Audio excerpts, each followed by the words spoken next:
एक साल से जल रहा है। महिलाओं और वहां के लोगों को तंग और तबाह करके घर बर्बाद किए जा रहे। एक दिन तो जाकर आप आए, मणिपुर को जाके आए, 14 देशों को गए, इलेक्शन में तो सैकड़ों भाषण किए, लेकिन मणिपुर में आपने क्यों नहीं गया? आप क्यों नहीं पहुंचे? इतना बोलने वाले व्यक्ति गरीबों के बारे में, महिलाओं के बारे में हमदर्दी है दिखाने वाले, मैं पूछता हूं साहब, मणिपुर एक साल से जल रहा है। किस तरह महिलाओं और वहां के लोगों को तंग और तबाह करके घर बर्बाद किए जा रहे। एक दिन तो जाकर आप आए, मणिपुर को जाके आए। आप तो 14 विदेशों में फिरे, 14 देशों को गए, इलेक्शन में तो सैकड़ों भाषण किए, लेकिन मणिपुर में आपने क्यों नहीं गया? आप क्यों नहीं पहुंचे? और सबका साथ सबका विकास, आपने सिर्फ कुछ लोगों का साथ दिया और कुछ का विकास किया, गरीबों का सब सत्यानाश किया। इस सभी नारों का क्या हकीकत है, ये देश अच्छी तरह जान रहा है। और सर सभापति जी, 224 का चुनाव आम जनता के शब्दों में अहंकार तोड़ने वाला चुनाव था, अहंकार तोड़ने वाला चुनाव था। पिछली सरकार के 17 मंत्री चुनाव हार गए।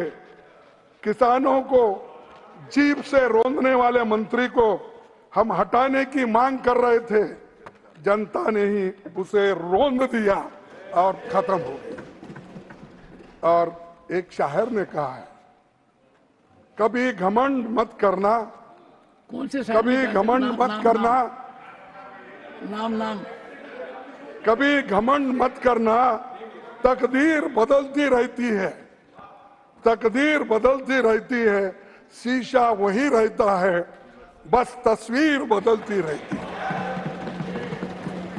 तो ये घमंड, और ये ऐसा ही भाषण करते थे, ये घमंडी इंडी, घमंडी गठबंधन, हमको घमंडी बोलते थे।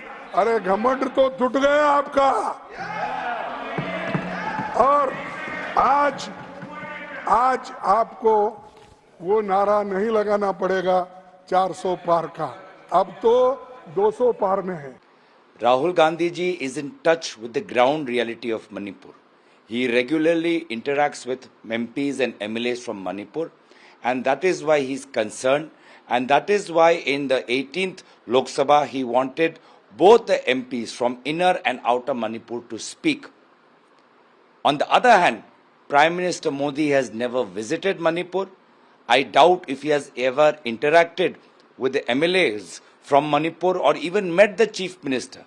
And therefore, he has absolutely no knowledge of what the ground situation is. If the situation was normal, would BJP have lost both seats in Manipur? If the situation was normal, would Mohan Bhagwat ji have advised the government to act on Manipur? That just shows that the Prime Minister is unaware of what is going on. For him, Manipur is a small state. But for us, every state, whether big or small, is equally important, is equally a part of India. And therefore, the way the people of Manipur have thrown out the BJP in the Lok Sabha, they will do that in the future.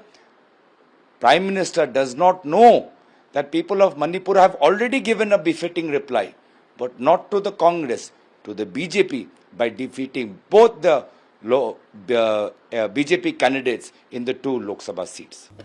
मंत्री ने अपनी चुप्पी क्यों नहीं तोड़ी? मेरा यही सवाल है, प्रधानमंत्री ने चुप्पी क्यों नहीं तोड़ी?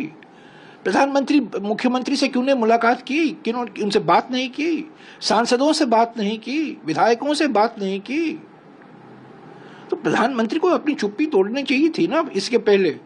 और दुनिया भर के देशों में जाते रहते हैं, विश्व गुरु हैं, अपने आप को विश्व गुरु अपने आप को घोषित कर दिया है, पर मणिपुर जा नहीं सकते? क्यों नहीं? वो एक चुनाव के प्रचार के समय असम गए थे, त्रिपुरा गए थे, मणिपुर बीच में पड़ता है, मणिपुर जा सकते थे। मणिपुर कुछ 6 घंटे के लिए जा सकते थे। एक संकेत जाता था ना, एक सिग्नल जाता था कि प्रधानमंत्री चिंतित है।